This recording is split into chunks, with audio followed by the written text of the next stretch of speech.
ഗർഭകാലത്തെ scanning റിപ്പോർട്ടിൽ cardiac flicker എന്ന് not ചെയ്തിട്ടുണ്ട് എന്നുണ്ടെങ്കിൽ അതെന്താണ് സൂചിപ്പിക്കുന്നത് എന്നും ഇതെന്തെങ്കിലും പ്രശ്നത്തിന്റെ സൂചനയാണോ എന്നൊക്കെയുള്ളത് പലപ്പോഴും പലരിലും ഡൗട്ട് ഉണ്ടാക്കുന്ന ഒരു കാര്യം കൂടിയാണ്. ഇന്നത്തെ വീഡിയോയിൽ ഇതിനെക്കുറിച്ച് നമുക്കൊന്ന് ഡിസ്കസ് ചെയ്യാം. ഞാൻ ഡോക്ടർ റിസ. എന്റെ ചാനൽ ആദ്യമായിട്ട് കാണുന്നവരാണെങ്കിൽ സബ്സ്ക്രൈബ് ചെയ്യാൻ മറക്കരുത്. അപ്പൊ നമുക്ക് വീഡിയോയിലേക്ക് കടക്കാം. പ്രഗ്നൻസി എക്സ്പെക്ട് ചെയ്യുന്നവരെല്ലാവരും തന്നെ പീരീഡ് മിസ്സാവുന്നതിന്റെ 1-2 ദിവസം മുൻപോ അല്ലെങ്കിൽ പീരീഡ് മിസ്സാവുന്ന ആ ഒരു ഡേറ്റിലൊക്കെ ആയിട്ട് പലപ്പോഴും പലരും യൂറിൻ പ്രഗ്നൻസി കാർഡ് ടെസ്റ്റ് നടത്താറുണ്ട്. ഈ ഒരു ടെസ്റ്റ് പോസിറ്റീവ് കാണിച്ചാൽ നിങ്ങൾ ഡോക്ടറെ കാണിക്കുകയും ഈ ഒരു സമയത്ത് ഡോക്ടേഴ്സ് ആദ്യ സ്കാനിങ്ങിന്റെ ഡേറ്റ് നൽകുകയും ചെയ്യാറുണ്ട്. പലപ്പോഴും നേരത്തെയുള്ള പ്രഗ്നൻസി അബോർഷൻ ആയിട്ടുണ്ട്, ഹൈ റിസ്ക് പ്രഗ്നൻസി ആണ്, അല്ലെങ്കിൽ മുന്നത്തെ പ്രഗ്നൻസിയിൽ നിങ്ങൾക്ക് എന്തെങ്കിലും കോംപ്ലിക്കേഷൻസ് ഒക്കെ ഉണ്ടായിട്ടുണ്ട്, റിക്കറന്റ് ആയിട്ടുള്ള അബോർഷൻ സംഭവിച്ചിട്ടുള്ളവരാണ് എന്നൊക്കെ ഉണ്ടെങ്കിൽ പലപ്പോഴും ഇവരോട് ഒരു 4 to 6 വീക്സിന്റെ ഉള്ളിലൊക്കെ ആയിട്ട് ആദ്യ സ്കാനിങ് പറയാറുണ്ട്. എന്നാൽ മറ്റു പ്രശ്നങ്ങളൊന്നും ഇല്ലാത്തവരാണ് എന്നുണ്ടെങ്കിൽ ഏകദേശം ഒരു 6 to 8 വീക്സിന്റെ ഉള്ളിലായിട്ടുമാണ് ആദ്യ സ്കാനിങ് പറയാറുള്ളത്. അപ്പോൾ ഗർഭകാലത്ത് ചെയ്യുന്ന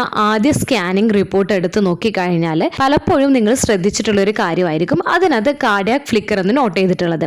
അപ്പോൾ എന്താണ് കാർഡിയാക് ഫ്ലിക്കർ എന്ന പദം കൊണ്ട് ഉദ്ദേശിക്കുന്നത്? ഇത് സാധാരണമാണോ? ഇത് എപ്പോഴാണ് കാണുന്നത് എന്നതിനെ കുറിച്ച് നമുക്കൊന്ന് നോക്കാം. യൂറിൻ പ്രഗ്നൻസി കാർഡ് ടെസ്റ്റും beta-hCG ബ്ലഡ് ടെസ്റ്റ് പോസിറ്റീവ് ആയി കഴിഞ്ഞാൽ നിങ്ങളുടെ പ്രഗ്നൻസി ഹെൽത്തി ആയിട്ടുള്ള ഒരു പ്രഗ്നൻസി ആണോ എന്നുള്ളത് കൺഫേം ചെയ്യുന്നതിന് വേണ്ടിയിട്ട് ഡോക്ടേഴ്സ് ഗർഭകാലത്തെ ആദ്യ സ്കാനിങ് നിങ്ങളോട് സജസ്റ്റ് ചെയ്യുന്നതാണ്. ഈ ഒരു സ്കാനിങ്ങിൽ മെയിൻ ആയിട്ട് നോക്കുന്നത് ഭ്രൂണം വളരുന്നത് യൂട്രസിനകത്ത് തന്നെയാണോ, കുഞ്ഞിന് ഹൃദയമിടിപ്പ് വന്നിട്ടുണ്ടോ എന്നും കുഞ്ഞിന്റെ വളർച്ചയൊക്കെ ഓക്കെ ആണോ എന്നുള്ളതൊക്കെയാണ് ഈ ഒരു സ്കാനിങ്ങിൽ നോക്കുന്നത്. അപ്പോൾ നിങ്ങളുടെ സ്കാനിങ്ങിൽ കുഞ്ഞിന്റെ ഹൃദയമിടിപ്പ് വന്നിട്ടുണ്ടോ എന്നുള്ളതായിരിക്കും നിങ്ങൾ ഈ ഒരു സ്കാനിങ് റിപ്പോർട്ട് നൽകി കഴിഞ്ഞാൽ ആദ്യം തന്നെ നോക്കുന്ന കാര്യം. ഫീറ്റൽ ഹാർട്ട് റേറ്റ് പ്രസന്റ് എന്നോ അല്ലെങ്കിൽ ഇത്ര ബീറ്റ്സ് പെർ മിനിറ്റ് എന്നോ പറഞ്ഞിട്ടോ അല്ലെങ്കിൽ cardiac activity present or absent എന്നോ FHR എന്നുള്ള രീതിയിലോ ആയിരിക്കും മെൻഷൻ ചെയ്യുന്നത്. എന്നാൽ പലപ്പോഴും നിങ്ങൾ സ്കാനിങ് റിപ്പോർട്ട് എടുക്കുന്ന സമയത്ത് ഈ ഒരു സ്കാനിങ് റിപ്പോർട്ടിൽ കാർഡിയാക് ഫ്ലിക്കർ എന്നാണ് നോട്ട് ചെയ്തിട്ടുള്ളത് എന്നുണ്ടെങ്കിൽ ഇതെന്താണ് ഉദ്ദേശിക്കുന്നത് എന്നുള്ളത് പലപ്പോഴും നിങ്ങൾ ചിന്തിക്കുന്ന ഒരു കാര്യമായിരിക്കും. അപ്പോൾ നിങ്ങളുടെ സ്കാനിങ് റിപ്പോർട്ടിൽ ഇങ്ങനെ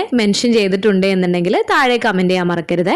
അപ്പോൾ ഈ ഒരു കാർഡിയാക് ഫ്ലിക്കർ എന്ന് ഉദ്ദേശിക്കുന്നത് അൾട്രാസൗണ്ട് സ്കാനിങ് ചെയ്യുന്ന സമയത്ത് ഹെൽത്തി ആയ ഒരു പ്രഗ്നൻസി ആണ് എന്നുണ്ടെങ്കിൽ 4th വീക്കിൽ ജസ്റ്റേഷൻ സാക്കും 5th വീക്കിൽ യോ സാക്കും 6th വീക്കിൽ ഫീറ്റൽ പോളും അതിനകത്ത് കുഞ്ഞിന്റെ ഹൃദയമിടിപ്പും ലഭിക്കുന്നതാണ്. അപ്പോൾ നിങ്ങളുടെ സ്കാനിങ് ചെയ്യുന്നത് ഏകദേശം ഒരു 5 to 6 വീക്സിന്റെ ഒക്കെ ഉള്ളിലായിട്ടാണ് എന്നുണ്ടെങ്കിൽ നിങ്ങളുടെ ഫീറ്റൽ പോളിനകത്ത് ചെറിയൊരു സ്പന്ദനം പോലെ ഒരു പൾസേഷൻ പോലെയുള്ള ചലനങ്ങൾ ലഭിക്കുന്നതാണ്. ഇത് നിങ്ങളുടെ കുഞ്ഞിന്റെ ഹൃദയമിടിപ്പിന്റെ ആദ്യ ലക്ഷണമാണ്. അപ്പോൾ കുഞ്ഞിന്റെ ഹൃദയം മിടിക്കാൻ തുടങ്ങുന്നു എന്നുള്ളതാണ് ഈ ഒരു കാർഡിയാക് ഫ്ലിക്കർ കൊണ്ട് ഉദ്ദേശിക്കുന്നത്. അപ്പോൾ പലപ്പോഴും ഈ ഒരു സ്കാനിങ് റിപ്പോർട്ടിൽ കുഞ്ഞിന്റെ ഫീറ്റൽ ഹാർട്ട് റേറ്റ് എന്നുള്ളത് മെൻഷൻ ചെയ്യുന്നതിന് പകരമായിട്ട് അല്ലെങ്കിൽ FHR പ്രസന്റ് എന്നുള്ളത് മെൻഷൻ ചെയ്യുന്നതിന് പകരമായിട്ട് കാർഡിയാക് ഫ്ലിക്കർ നോട്ടഡ് എന്നോ അല്ലെങ്കിൽ കാർഡിയാക് ഫ്ലിക്കർ പ്രസന്റ് എന്നോ എന്നുള്ള രീതിയിലായിരിക്കും മെൻഷൻ ചെയ്യുന്നത്. അപ്പോൾ നിങ്ങളുടെ സ്കാനിങ് റിപ്പോർട്ടിൽ കാർഡിയാക് ഫ്ലിക്കർ എന്ന് കണ്ട് നിങ്ങൾ ടെൻഷൻ ആവേണ്ട കാര്യമില്ല. നിങ്ങളുടെ കുഞ്ഞ് നന്നായി വികസിക്കുന്നുണ്ട് എന്നതിന്റെ ഒരു നല്ല അടയാളമാണ് കാർഡിയാക് ഫ്ലിക്കർ. അതായത് നിങ്ങളുടെ കുഞ്ഞിന് ഹൃദയമിടിപ്പ് വന്നിട്ടുണ്ട്, അതായത് ഇതൊരു വയബിൾ ആയിട്ടുള്ള പ്രഗ്നൻസി ആണ് എന്നുള്ളതാണ് ഇതുകൊണ്ട് ഉദ്ദേശിക്കുന്നത്. അപ്പോൾ ഏകദേശം ഒരു 6 to 7 വീക്സിൽ ചെയ്യുന്ന സ്കാനിങ്ങിൽ നിങ്ങളുടെ കുഞ്ഞിന്റെ ഹൃദയമിടിപ്പ് ലഭിക്കുന്നതാണ്. ഇനിയിപ്പോൾ നിങ്ങളുടെ ഓവുലേഷൻ ഒക്കെ ഡിലേ ആയിട്ടുണ്ട് അല്ലെങ്കിൽ ഇറഗുലർ ആയിട്ടുള്ള പീരീഡ് ഒക്കെ ഉള്ളവരാണ് എന്നുണ്ടെങ്കിൽ ചിലപ്പോൾ നിങ്ങൾ ഈ ഒരു ആദ്യ സ്കാനിങ് ചെയ്യുന്ന സമയത്ത് കുഞ്ഞിന്റെ ഹൃദയമിടിപ്പ് ലഭിക്കണമെന്നില്ല, അതായത് കാർഡിയാക് ഫ്ലിക്കർ നോട്ട് ചെയ്യണമെന്നില്ല. അപ്പൊ ഇങ്ങനെയുള്ള കേസുകളിൽ മിക്കപ്പോഴും ഒരു ഹെൽത്തി ആയിട്ടുള്ള പ്രഗ്നൻസി തന്നെ ആയിരിക്കും. ഇങ്ങനെയുള്ള കേസുകളിൽ ഡോക്ടേഴ്സ് ഒരു 2 വീക്സ് അല്ലെങ്കിൽ ഒരു 1 വീക്സ് ഒക്കെ കഴിഞ്ഞിട്ട് നെക്സ്റ്റ് സ്കാനിങ് പറയുന്നതാണ്. അപ്പോൾ ഈ ഒരു സമയത്ത് നിങ്ങളുടെ കുഞ്ഞിന്റെ വളർച്ചയും അതുപോലെ തന്നെ ഹൃദയമിടിപ്പൊക്കെ ലഭിക്കുന്നതിനുള്ള സാധ്യതയും വളരെ കൂടുതലാണ്. അപ്പൊ ആദ്യ സ്കാനിങ്ങിൽ ഹൃദയമിടിപ്പ് ലഭിച്ചിട്ടില്ല എന്ന് വിചാരിച്ചിട്ട് നിങ്ങൾ ആരും തന്നെ ടെൻഷൻ ആവേണ്ട കാര്യമില്ല. അപ്പോൾ മിക്ക കേസുകളിലും ഏർലി സ്റ്റേജിലുള്ള സ്കാനിങ് ആണ് എന്നുണ്ടെങ്കിൽ FHR പ്രസന്റ് അല്ലെങ്കിൽ ഫീറ്റൽ ഹാർട്ട് റേറ്റ് പ്രസന്റ് എന്നോ അല്ലെങ്കിൽ കാർഡിയാക് ഫ്ലിക്കർ നോട്ടഡ് എന്നോ എന്നൊക്കെ ആയിട്ടായിരിക്കും മെൻഷൻ ചെയ്യുന്നത്. ചില കേസുകളിൽ ചിലപ്പോൾ ഹാർട്ട് റേറ്റിന്റെ റേഞ്ച് മെൻഷൻ ചെയ്തേക്കാം. അപ്പോൾ ഒരു 5 to 6 വീക്സിൽ കുഞ്ഞിന്റെ ഹാർട്ട് റേറ്റിന്റെ നോർമൽ റേഞ്ച് എന്ന് വെച്ചാൽ 90 to 110 ബീറ്റ്സ് പെർ മിനിറ്റ് ആണ്. 6 to 7 വീക്സ് ആണ് എന്നുണ്ടെങ്കിൽ 110 to 130 ബീറ്റ്സ് പെർ മിനിറ്റ് ആണ്.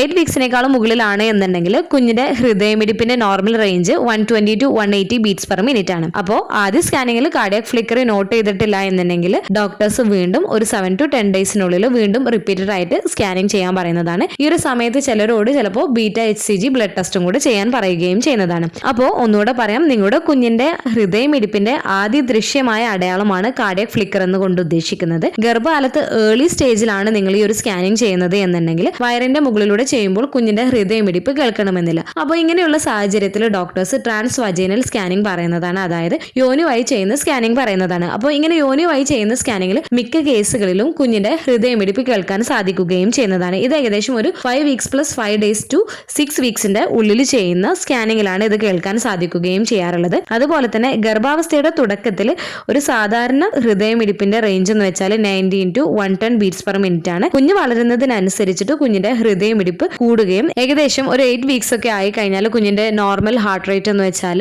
110 to 160 beats per minute ആണ്. ഒരു 10 to 20 beats per minute കൂടുകയോ കുറയുകയോ ചെയ്യുന്നത് നോർമൽ ആയിട്ടാണ് കണക്കാക്കുന്നത്. അപ്പോൾ ഗർഭകാലത്ത് ചെയ്യുന്ന ആദ്യ സ്കാനിങ്ങിൽ നിങ്ങളുടെ കുഞ്ഞിന്റെ ഹൃദയമിടിപ്പ് കേൾക്കാൻ സാധിക്കുന്നുണ്ട് എന്നുള്ളത് അറിയുന്നത് അമ്മമാരിൽ ഒരുപാട് സന്തോഷം ഉണ്ടാക്കുന്ന കാര്യമാണ്. അപ്പോൾ ഇത് ചിലപ്പോൾ കാർഡിയാക് ഫ്ലിക്കർ എന്നുള്ള രീതിയിലായിരിക്കും നോട്ട് ചെയ്യുന്നത്. ഇത് ടെൻഷൻ ഉണ്ടാക്കുന്ന കാര്യമല്ല, മറിച്ച് അമ്മമാരിൽ ഒരുപാട് സന്തോഷം ഉണ്ടാക്കുന്ന കാര്യമാണ്. അപ്പോൾ നിങ്ങളുടെ ഗർഭകാല സ്കാനിങ്ങിൽ കാർഡിയാക് ഫ്ലിക്കർ എന്നാണോ അല്ലെങ്കിൽ ഫീറ്റൽ ഹാർട്ട് റേറ്റ് എന്നുള്ള രീതിയിലാണോ മെൻഷൻ ചെയ്തിട്ടുള്ളത് എന്നുള്ളത് താഴെ കമന്റ് ചെയ്യാൻ മറക്കരുത്. ഈ ഒരു വീഡിയോ നിങ്ങൾക്ക് യൂസ്ഫുൾ ആയിട്ട് തോന്നിയിട്ടുണ്ട് എന്നുണ്ടെങ്കിൽ മറ്റുള്ളവർക്കും കൂടെ ഷെയർ ചെയ്ത് കൊടുക്കുക. എന്തെങ്കിലും ഡൗട്ടും കാര്യങ്ങളൊക്കെ ഉണ്ടെങ്കിൽ കമന്റ് ആയിട്ട് ചോദിക്കാവുന്നതാണ്. അടുത്തൊരു വീഡിയോയിൽ കാണുന്നത് വരെ ബൈ.